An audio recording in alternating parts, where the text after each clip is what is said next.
Cinema super ఉందన్న. Heroine అయితే super ఉంది. నాకైతే నచ్చింది. సినిమా అయితే బాగుంది. రంభ, ఊర్వశి, మేనక, తిలోత్తమ మిక్సీలేసి రుబ్బితే ఎంత అందంగా ఉంటుందో అంతకంటే 100 రెట్లు అందంగా ఉన్నది. దేవతలాగా కనిపిస్తుంది. రామ్ చరణ్ పెళ్ళి అయింది కాబట్టి నేను చేసుకుందా అని చెప్పేసి తాళి తెచ్చిన. ₹1,00,000 పెట్టి తెచ్చిన బంగారం. జానీ కపూర్ పెళ్లి చేసుకున్నాను తెచ్చిన. ఎవరో ఒకరు అయితే పెళ్లి చేసుకోవాలి కదా, నేను చేసుకుందామని. చాలా బ్రహ్మాండంగా ఉందన్న. రామ్ చరణ్ కంటే బుచ్చిబాబుకి ధన్యవాదాలు చెప్పాలి. ఎందుకంటే గలీలో ఉండి కిలీలు నిలవడం కాదురా నాయన. నువ్వు ఏ కులంలో పుడితేంది, ఏ మతంలో పుడితేంది, ఏ ప్రాంతంలో పుడితేంది, నీకు ఏ ఆట వస్తే ఆట నేర్చుకో. ఆట అయితే ఆట, పాట అయితే పాట. నీకు క్రికెట్ అయితే క్రికెట్, వాలీబాల్ అయితే వాలీబాల్, కుస్తీ అయితే కుస్తీ. నీకు ఏది వస్తే అది నేర్చుకో. నువ్వు పల్లెటూరులో ఉండి పొంగనాలు కొట్టడం కాదు.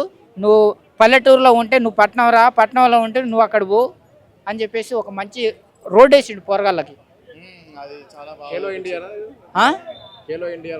నేను చెప్పేది ఏంటంటే హైదరాబాద్లో ఉన్న వాళ్ళందరూ ఫస్ట్ ఏంటంటే పెద్ద సినిమా చూడండి. పల్లెటూరులో ఉన్న నేను అంటారా కింది స్థాయి వాళ్ళకి అర్థం కాదని చెప్పేసి, కింది స్థాయి వాళ్ళందరూ ఎవరైతే ఉన్నారో మొత్తం పల్లెటూరులో ఉన్నోళ్ళు, తండాలలో ఉన్నోళ్ళు ఫస్ట్ ఒక ₹10 పెట్టి సినిమా చూడండి. చూసిన తర్వాత మీరు ఏది వస్తే అది నేర్చుకోండి. గల్లీలో ఉండి కిలీలు నవ్వుకుంటే అది బాగుంది ఇది బాగుంది అని చెప్పేసి కామెంట్లు చేసే బదులు, నీకు టీవీ ఉంది, సెల్ ఫోన్ ఉంది, ఆ ఆట బాగుందా ఈ ఆట బాగుందా అని చెప్పేసి ఆట చూసి నేర్చుకొని మీ ఊరికి పేరు తీసుకురా, మీ అమ్మ నాన్నకి పేరు తీసుకురా, నువ్వు మంచి పేరు తెచ్చుకో అని చెప్పేసి ఒక మంచి మెసేజ్ ఇచ్చిండు బుచ్చిబాబు. ఫస్ట్ హాఫ్ అయితే కొంచెం కష్టము, సెకండ్ హాఫ్ అయితే ఏడ్చిన.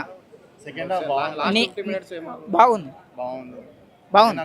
రామ్ చరణ్ ది చాలా బాగుంది. ఇంకా లాస్ట్ అది రెజ్లింగ్ ది కూడా చాలా మంచిగా చూపించింది. ఒక టైంలో కింద వాడి ఫైనల్గా లాస్ట్ మూమెంట్లో పరిగెత్తడం అయితే చాలా బాగా చూపించారు.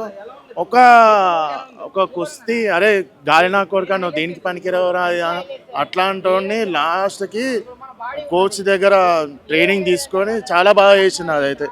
ఇంకా అది ఆ చిక్రీ చిక్రీ సాంగ్ అయితే చాలా బాగుంది.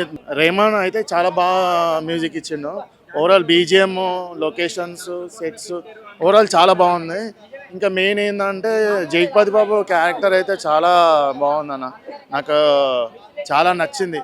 అంటే ఒక పల్లెటూరులో ఒక ట్రైన్ ఆపకుండా అలానే జెండా పట్టుకున్నా కూడా వాళ్ళు అసలు ఆపడు.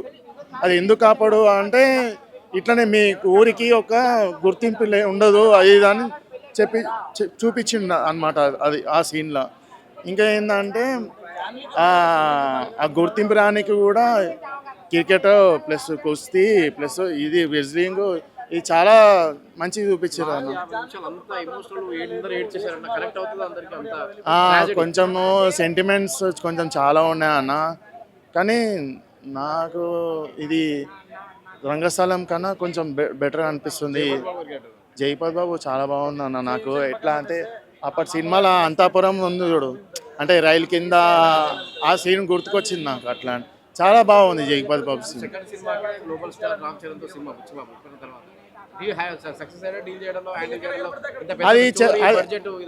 అది మనము చెప్పలేమన్నా. అది ఏంటంటే డైరెక్షన్ అంటే డైరెక్టర్ వల్ల ప్రొడ్యూసర్ వల్ల వాళ్ళకు ఉంటుంది. కానీ ఓవరాల్ అయితే ఫ్యామిలీతో మంచి చూడవచ్చు అన్న వెళ్ళి.